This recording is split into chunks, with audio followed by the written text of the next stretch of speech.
This is Ben Ingram from the Atlanta Braves Radio Network, and you're about to go riding with the Braves, presented by Chevrolet. See who else is joining us today.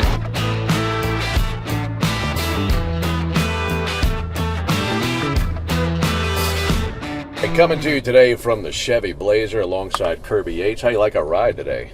Nice. Yeah, not bad, right? I don't mind it. The AC works really well, which is really beneficial for Atlanta during the summertime.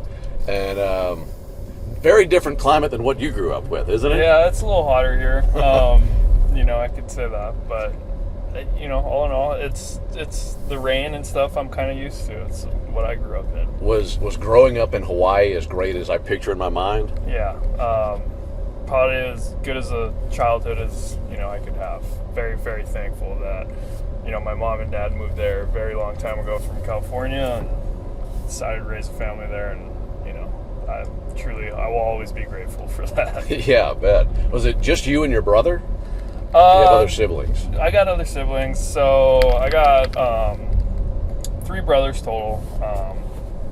One of my dad had a kid, Eli. He's my half brother. So he was there for a little while, and then he actually ended up living on Maui for a while, and then it was me, Tyler, and Spencer for growing up. Mm-hmm. Well, I guess it only makes sense that the only thing that would get you off the island was a career in Major League Baseball. That's not too bad. Yeah. Shockingly, the first time I left Hawaii, I was a senior in high school, and it was to go play in a travel ball team to try and get hooked up with colleges at a showcase tournament. It was the first one I had done. It was the only one I ever did, and that was really the first time I'd ever left Hawaii. So is that how you ended up in Arizona for college? Yeah, so I went there, I played in the tournament, talked to Sky Smeltzers, their junior college coach at Yavapai, and I talked to him for 10-15 minutes, and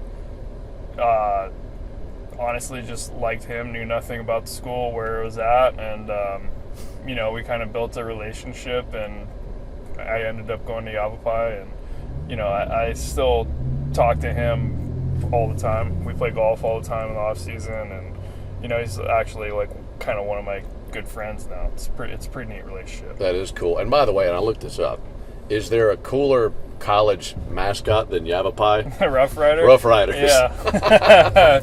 It's a good one, especially in that area. A Yavapai Rough Rider.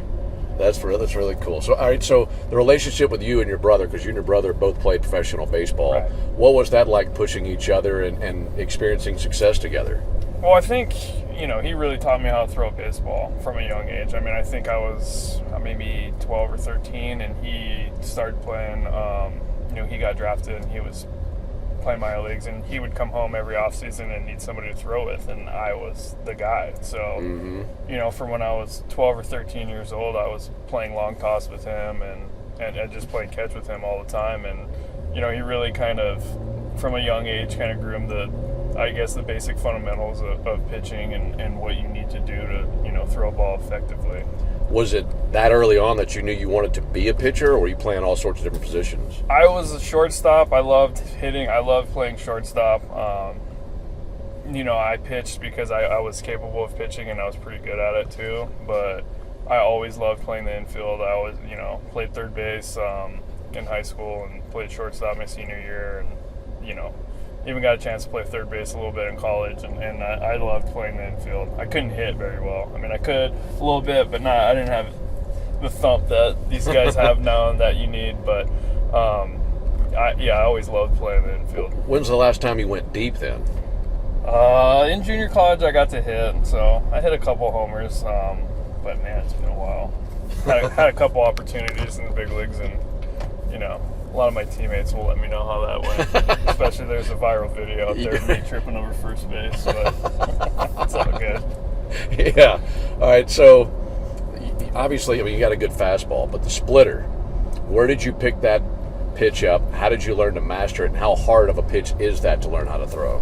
So going into 2017, I just had finished with the Yankees, and I had a good year. I started out, I had a pretty good slider, and my year was going good, and for some reason I just kind of lost the feel of a slider, and it became really difficult to pitch. I started getting hit pretty hard, and that was kind of the second or third year in a row where I kind of struggled with having consistent break on the slider, and just goes back to Tyler. Me and him were just in the off season hanging out, barbecuing, and started chatting. And I was like, I need a new pitch. And he's like, what about a split? And I was like, yeah, I've kind of thought about that. And we both kind of felt like that would be the pitch. And like I everybody was kind of afraid about changing your repertoire, or whatever. But my mindset was, I don't really want to go out there and keep being a pitcher that throws up a 5 ERA and has to look for a new job every year. So it's like I was already convinced that's kind of where my trajectory of my career was if I stayed with the slider. So had to evolve a little bit. Had to evolve. So I started tinkering with the split, and then I also moved to Arizona that offseason, and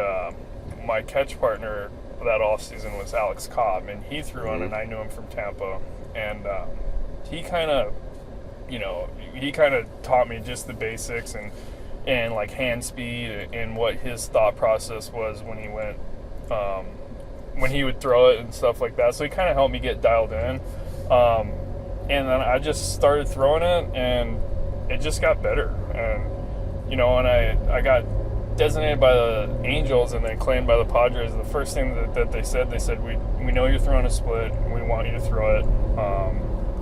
So throw it. And, the pitching coach there, Darren Balsley, he's really good at teaching change-ups, essentially. So it's kind of the same thought process with that. So he kind of really, got into me and talked a lot about, like, hand placement when you release it and where I need to be and trying to help me get into the better positions to kind of throw it consistently. And, by the end of that 2017 season, I kind of felt comfortable enough to I didn't have to wait till I had an 0-2 count and 3 pitches to mess with to throw it. Like, I could kind of throw it when I was getting in counts, and kind of transitioned that into 18, where I got a little bit better feel, and it started kind of taking off, I think, in that first part of 2018. And then, by 2019, I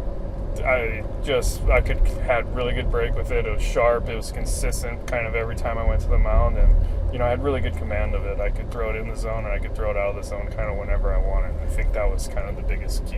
Did you even surprise yourself with the results in 19? I don't want to say surprise, because I think every pitcher in their rightful mind in the big leagues thinks that they should be capable of going out there and pitching very well.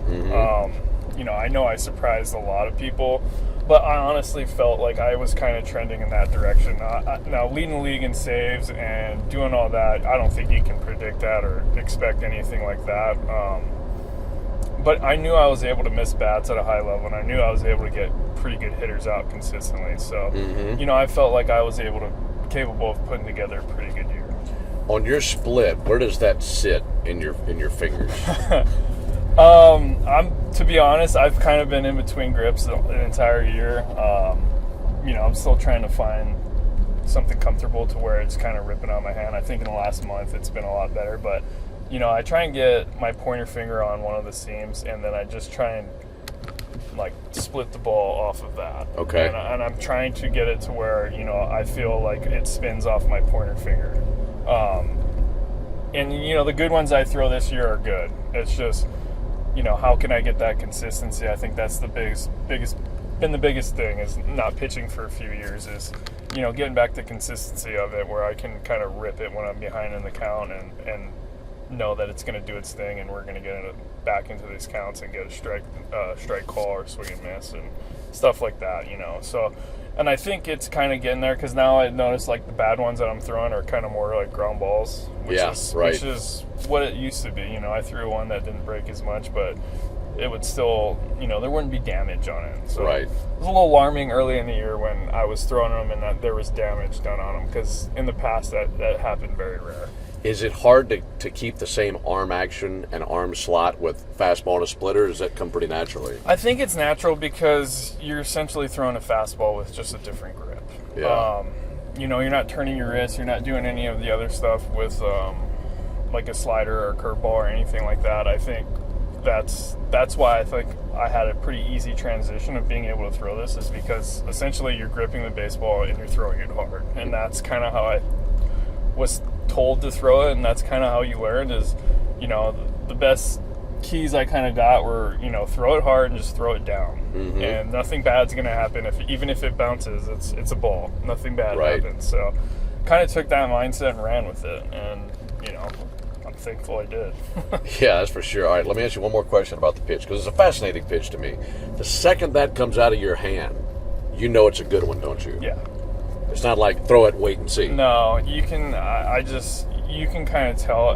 The best way I can kind of explain it is like it comes out clean and crisp out of your hand and your fingers, and more out in front of you than kind of like behind. I think is the best way I can explain it. Like you have your arm speed and everything, and it just comes out clean and out of your hand, and it feels like it feels really good coming out of your hand.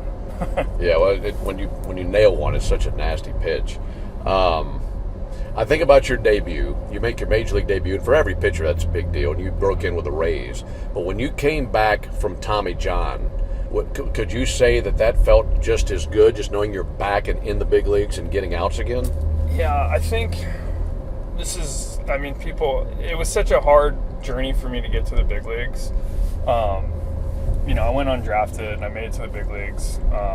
So that will never change. I think I was so happy in my debut that, most people, from everybody you talked to, how nervous they were, and they didn't want to look up, they didn't want to look in the third deck. I stood on my mound, I looked all around, I looked at the third deck, and all I could do is smile. You know what I mean? Yeah. I was so happy, and just, I made it. But I think after doing that, the trajectory of my career kind of went, and then, having,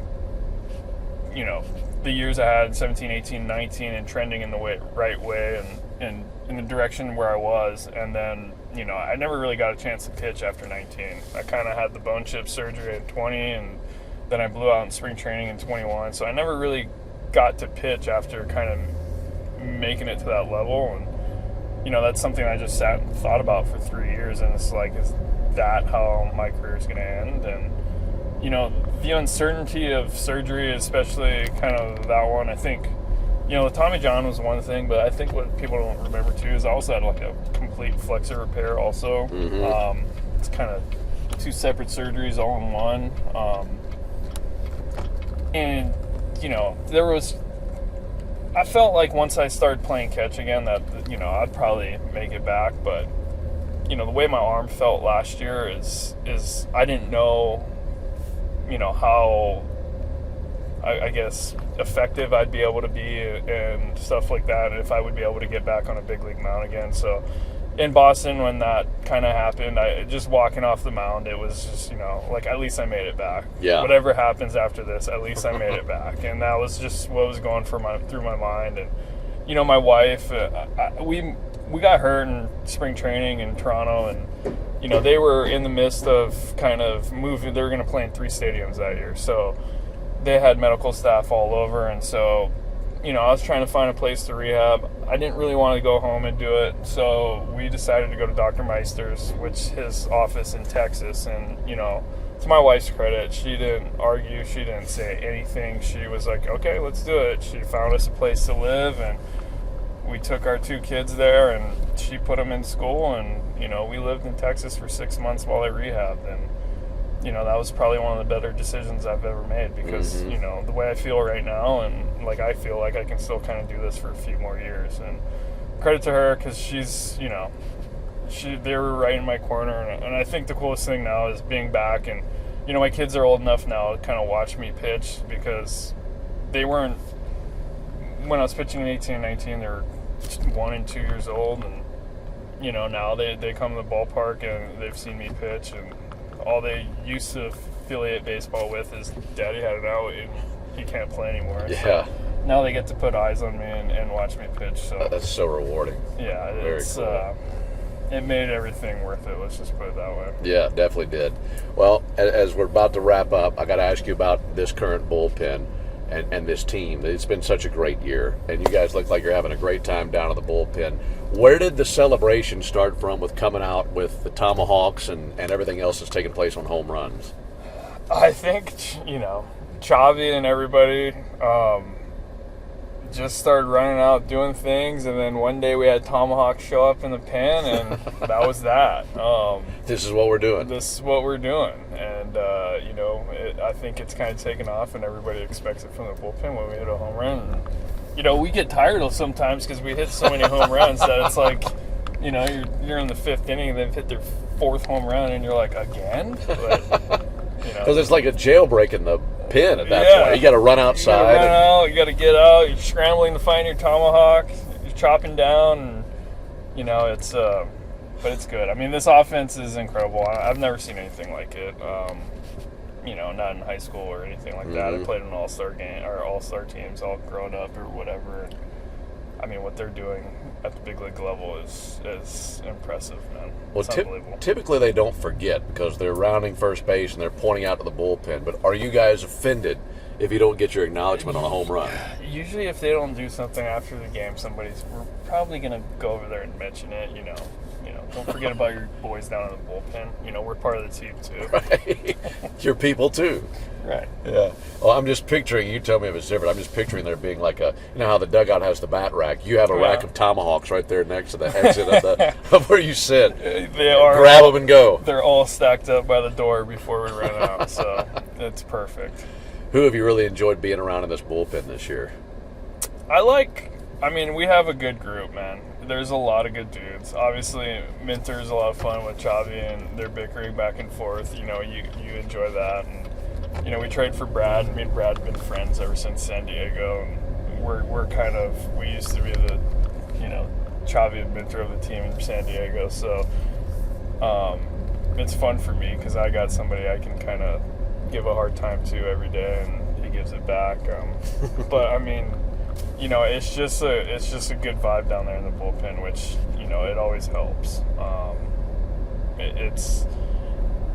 There's so many games, and the bullpen's so different from dugout and everything else. Where we have usually 5 innings every day where we're not really doing anything because not time to work yet with our rotation. So right.